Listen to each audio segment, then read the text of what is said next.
পশ্চিমবঙ্গের বহু মাদ্রাসা প্রতিষ্ঠান, খারিজি মাদ্রাসা এবং মুসলিম ইসলামিক ইনস্টিটিউশনগুলোকে একটি পারফর্মা সার্ভে অফ মাদ্রাসা বলে থানা থেকে ধরিয়ে দেওয়া হচ্ছে।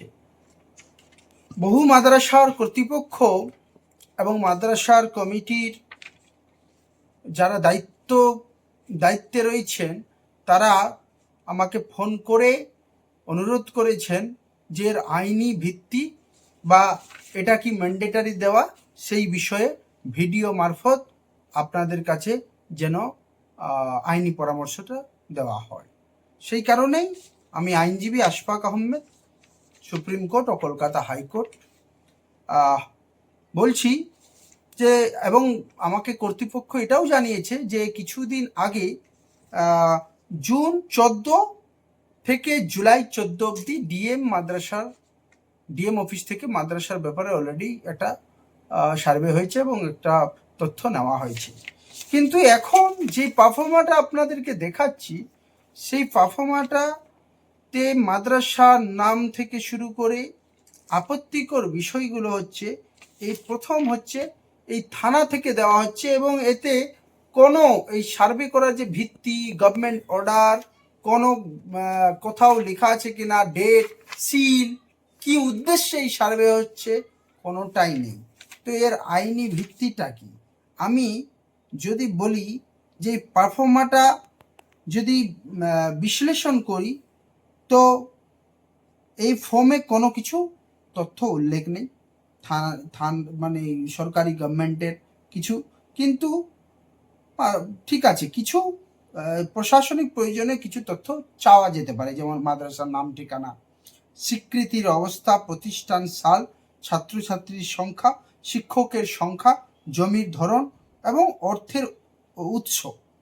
কিন্তু সংবেদনশীল প্রশ্ন এখানে অনেকগুলো হয়েছে, যে ধর্মীয় মতাদর্শ, দেওবন্দি, বেরেলভি, আইলাদিসিয়া কোনটা, রাজনৈতিক দলের সঙ্গে সংশ্লিষ্টতা, কোনো মাদ্রাসার রাজনৈতিক দলের সংশ্লিষ্টতা থাকে না, বোর্ড বা ফ্যাকাল্টির বিরুদ্ধে এফআইআর বা চার্জশিট, বিদেশের নাগরিক বা বিদেশি ছাত্র, বিদেশ প্রতিষ্ঠানের সঙ্গে যোগাযোগ এবং অনেক কিছুই চাওয়া হয়েছে যার স্পষ্ট আইনি কোনো ভিত্তি নেই।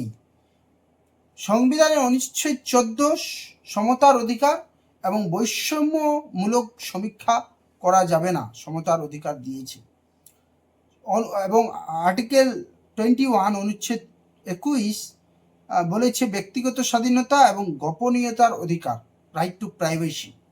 এবং 25 নম্বরে ধর্ম পালনের স্বাধীনতা দেওয়া হয়েছে। 26 নম্বরে ধর্মীয় প্রতিষ্ঠান পরিচালনার অধিকার দেওয়া হয়েছে এবং 30 নম্বরে সংখ্যালঘুদের অর্থাৎ মাইনরিটিসদের শিক্ষা প্রতিষ্ঠান স্থাপন ও পরিচালনার অধিকার দিয়েছে।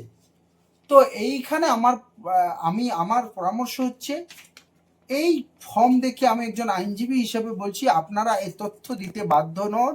এই তথ্য দেওয়াটা ঐচ্ছিক এবং এর আইনি কোনো ভিত্তি নেই।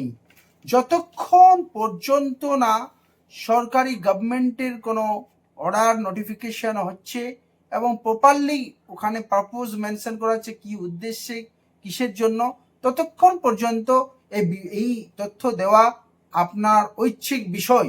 কেউ জোর জবরদস্তি করে এইভাবে আপনার কাছে সার্ভে করে একটা সাদা পেজে একটা বানিয়ে যে কোনো লোক এসে দিতে পারে, থানা এসে দিচ্ছে, কিন্তু থানা দিলেও থানা ভিত্তি কি, এটা কোন অর্ডারের বলবতে হচ্ছে, কি কোন নোটিশের, এইভাবে করা যায় না। আমার পরামর্শ হচ্ছে যে এটা ম্যান্ডেটারি নয়, এটা দেওয়া জরুরি নয়, বাধ্যতামূলক নয়। যতক্ষণ পর্যন্ত কোনো যারা এই সার্ভে করতে আসছে বা সার্ভেটা জানতে চাইছে বা ফর্ম দিচ্ছে, তারা এর আইনি ভিত্তি আপনাদের সামনে কোনো গভর্নমেন্ট অর্ডার, কোনো সার্কুলার, কোনো কিছু উল্লেখ না করে, কোনো নোটিফিকেশন যতক্ষণ না উল্লেখ করে, এই দিতে আপনারা বাধ্য নন। আমি পুলিশ প্রশাসনকে অনুরোধ করব, এইভাবে আইনের বিরুদ্ধে গিয়ে উইদাউট এনি বেস, কোনো আইনের ভিত্তি ছাড়াই এই ধরনের নোটিশ দিয়ে সারা রাজ্যে মাদ্রাসার ছাত্র বা শিক্ষক বা ফ্যাকাল্টি বা মাদ্রাসার কর্তৃপক্ষদের হয়রানি করা বন্ধ করুন। না হলে মাদ্রাসার যারা কর্তৃপক্ষ আছে তারা আমাকে ইনস্ট্রাকশন তারা ক্লায়েন্ট হিসেবে আমাকে ইনস্ট্রাকশন দিলে আমরা অবশ্যই আইনি পথে এই বিষয়টা নিয়ে যাব। ধন্যবাদ। আমি আইনজীবী আশফাক আহমেদ।